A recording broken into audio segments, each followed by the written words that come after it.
Everyone you meet is fighting a battle that you know nothing about.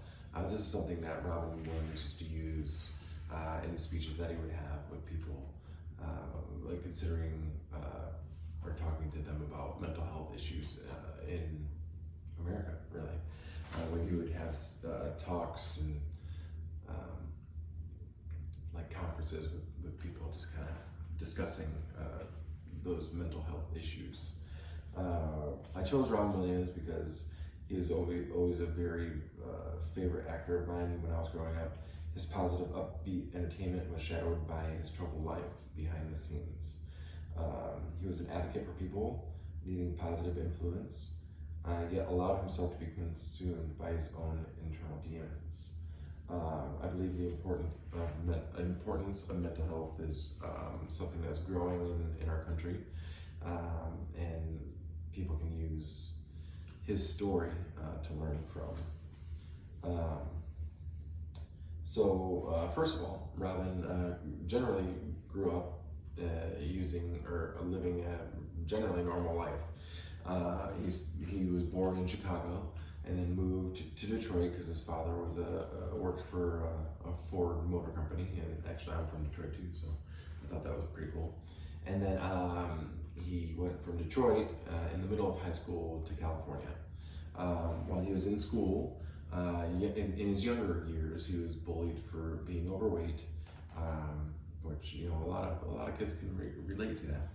And then later on in high school, he was voted the funniest in class, and also voted least likely to succeed. So seems like he took that first one and wrote it out, and the second one kind of faded out a little bit because he became very successful. Robin always loved to make people laugh. Like he got in front of people and just he would improv and just let it roll. A lot of his major acting roles, he would just improv the whole situation. A lot of the Mork and Mindy, which was what he became famous for, a TV show that was based off of a Happy Days spinoff. All of that was just him just going with it, and he was able to make that show very successful for many years. And then also one of his first Academy Award nominations came from Good Morning Vietnam, which he pretty much improv the whole his whole part. So that was pretty awesome. So one thing with Robin is he developed a drug and alcohol problem. So what he would do with that was he was able to take the drugs and drink the alcohol, and it would help with his anxiety to perform. Because if you look at Robin Williams, you'd never think, hey, this guy has a problem performing. Like, he's really, really nervous. He never ever looked like that, and that's quite the opposite. He was full of anxiety every time that he would perform, and so it was always really, really difficult for him. So he would kind of drown himself in those drugs and alcohol to make himself a little numb to that feeling. And that kind of got in the way a lot too. And then another vice that Robin had was he was kind of a womanizer. He had many relationships. He was lots of times he was in situations of infidelity. Robin was married 3 times. The first time he was with this lady for only a few years, and then ended up marrying the nanny of his kids. And then they broke up after 19 years of relationship because he actually had a relapse in drugs and alcohol. So, the drugs and alcohol were really predominant in his career. Let's see. So Robin seemed to have a tough life dealing with many setbacks, but most of these things were vices of his own.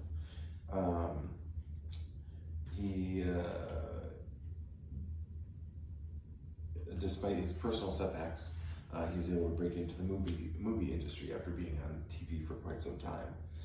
He broke into the movie industry and he started with Popeye, which wasn't very well received by many critics, but like it's still kind of like a cult classic, and many people love it still. I love it. It was a great movie. After many years of him kind of doing his comedy and funny movies, he started getting into more serious roles. Whereas, where I feel like you really could see him shine in these roles. You could see more of him in these roles. And he was finally recognized by the Academy for Good Will Hunting, where he won Best Supporting Actor. He portrayed like a psychologist, and he just very, very heartfelt performance. He did excellent in that. So throughout his career, he really had a hard time with the drugs, like we were saying. And actually, somebody who he was very close to, John Belushi, he was actually with him, and they were doing drugs together the night that John died from a drug overdose. So I think that sent like a shock into Robin's life. And he was actually sober for about 19 years before relapsing. And that relapse, which I had mentioned before, was what cost him his second marriage. Throughout the last bit of his career, Robin, he got to a point where he was just like depression had really consumed him. He actually had something that was previously diagnosed as Parkinson's, but it turned out it was a dementia. It was called Lewy body dementia, as well as depression. So he was actually having a lot of problems with that. He also previously had an aortic valve replaced. So he was like kind of going through a lot of health stuff. And I think the health stuff, on top of the fact that he wasn't really making huge strides in his career with his movies anymore, really started to get to him. So the man who made so many people smile, so many people grow, and so many people just like enthusiastic and happy about entertainment and about the way that he was able to bring them, just kind of had to come to an abrupt end because Robin took his life. Robin was found in 2014 with a belt around his neck by his assistant, which was deemed to be a suicide. At this time, Robin was going through severe depression.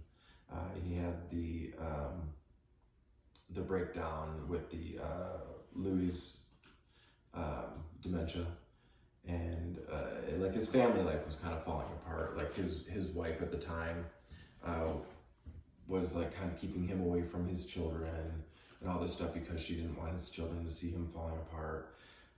So he was kind of lonely, I feel, and unfortunately he took his own life. So that was 2014.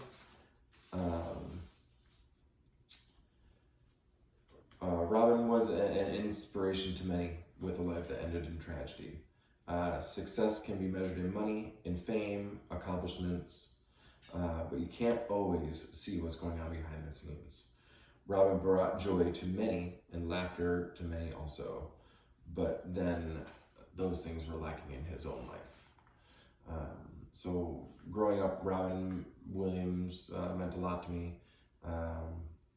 His movie Miss Doubtfire was huge to me, about a broken family, like trying to come back together, because that's how I grew up. So that was kind of a big deal. And unfortunately, his career and life was cut a little short. But I think Robin meant a lot to a lot of people. And as the Bible says, laughter is like life's good medicine, which Robin firmly believed and tried his best to bring laughter into everybody's life. So